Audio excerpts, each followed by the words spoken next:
এবারে সংগ্রাম মুক্তির সংগ্রাম, এবারে সংগ্রাম স্বাধীনতার সংগ্রাম। বঙ্গবন্ধু শেখ মুজিবুর রহমান বাংলাদেশের স্থপতি। তার অসাধারণ নেতৃত্বেই বাঙালি জাতি কাঙ্ক্ষিত স্বাধীনতা অর্জন করেন। 1975 সালে শেখ মুজিব হত্যার পর আওয়ামী লীগের নেতৃত্বে ছিলেন তার বড় মেয়ে শেখ হাসিনা। টানা 15 বছর ধরে ক্ষমতায় থাকা দলটি এখন চূড়ান্ত বিপর্যয়ের মুখে। পালিয়েছেন শেখ হাসিনা, দেশে নেই তার পরিবারের কোনো সদস্য। বাংলাদেশে শিক্ষার্থীদের বিরচিত জয়ের পরেও শেখ পরিবার নিয়ে মানুষের আগ্রহের কমতি নেই। নানাভাবে ও বিভিন্ন মাধ্যমে শেখ পরিবারের প্রকৃত ইতিহাস জানতে চায় মানুষ, যা এতকাল ভয়ে কেউ প্রকাশ করতে পারেনি। স্বৈরশাসক শেখ হাসিনার অন্দরমহলের খবর রয়েছে যে বইটিতে, তা এতকাল শেখ হাসিনা কর্তৃক সরকারিভাবে নিষিদ্ধ ছিল। 5ই আগস্ট শেখ হাসিনা পতনের পর নতুন করে পাবলিশড হচ্ছে নিষিদ্ধ থাকা এই বইটি।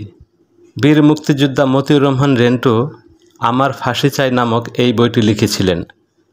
1999 সালের স্বাধীনতা দিবসে বইটি প্রথম প্রকাশিত হয়।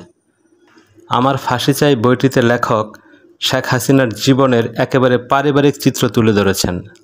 1981 সালে দেশে ফেরার পর থেকে 1997 সাল পর্যন্ত শেখ হাসিনার অলিখিত কনসালটেন্ট ছিলেন লেখক মতিউর রহমান রেন্টু এবং তার স্ত্রী নাজমা আক্তারি ময়না 1988 সাল থেকে 1997 সাল পর্যন্ত শেখ হাসিনার অবৈতনিক হাউস সেক্রেটারি ছিলেন।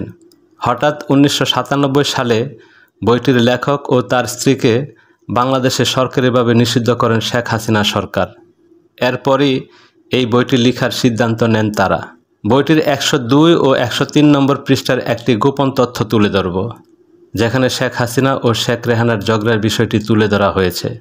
বীর মুক্তিযোদ্ধা মতিউর রহমান রেন্টু লিখেছেন, বাংলাদেশের যিনি সর্বোচ্চ ক্ষমতার অধিকারী, যার আঙ্গুলের ইশারায় বাংলাদেশের বড় বড় ব্যবসা বাণিজ্য, উচ্চ পর্যায়ের চাকরি বাকরি নিয়ন্ত্রিত হয়, শেখ হাসিনা পরিবারের ক্যাশিয়ার যিনি, একমাত্র রাজনীতি ছাড়া গোটা দেশের অর্থনীতি একক হস্তে পরিচালনা করেন যিনি, এদেশের মানুষের জন্য বিন্দুমাত্র ভালোবাসা মায়া মমতার লেশমাত্র নেই যার, এদেশের মানুষকে নিমক হারামির জাত ছাড়া অন্য কিছু ভাবেন না যিনি, তিনি আর কেউ নন, জাতির জনক বঙ্গবন্ধু শেখ মুজিবুর রহমানের দ্বিতীয় কন্যা, প্রধানমন্ত্রী শেখ হাসিনার আদরের ছোট বোন শেখ রেহানা।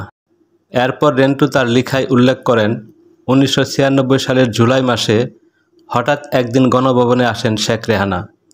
এসেই সরাসরি প্রধানমন্ত্রী শেখ হাসিনাকে চিৎকার করে বললেন, এই শেখ মুজিব কি একা তোর বাপ?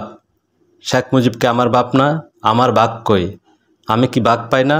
আমার 5টা মন্ত্রী নিতে হবে।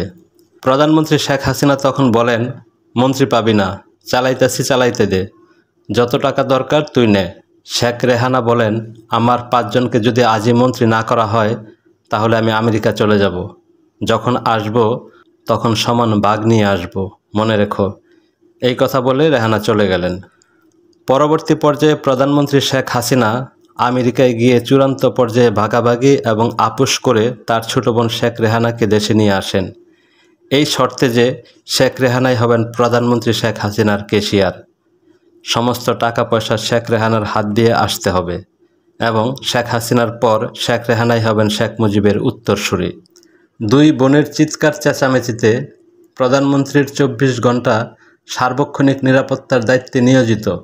ওই দিন ডিউটিরত সদস্যরা তাদের দায়িত্ব পালনে কিংকর্তব্য বিমূঢ় হয়ে দাঁড়িয়ে থাকলে প্রধানমন্ত্রীর চোখের ইশারায় তাদেরকে সরিয়ে এনে এটা প্রধানমন্ত্রীর একান্তই নিজস্ব এবং পারিবারিক ব্যাপার বলে ওভারলুক করার পরামর্শ দেওয়া হয়।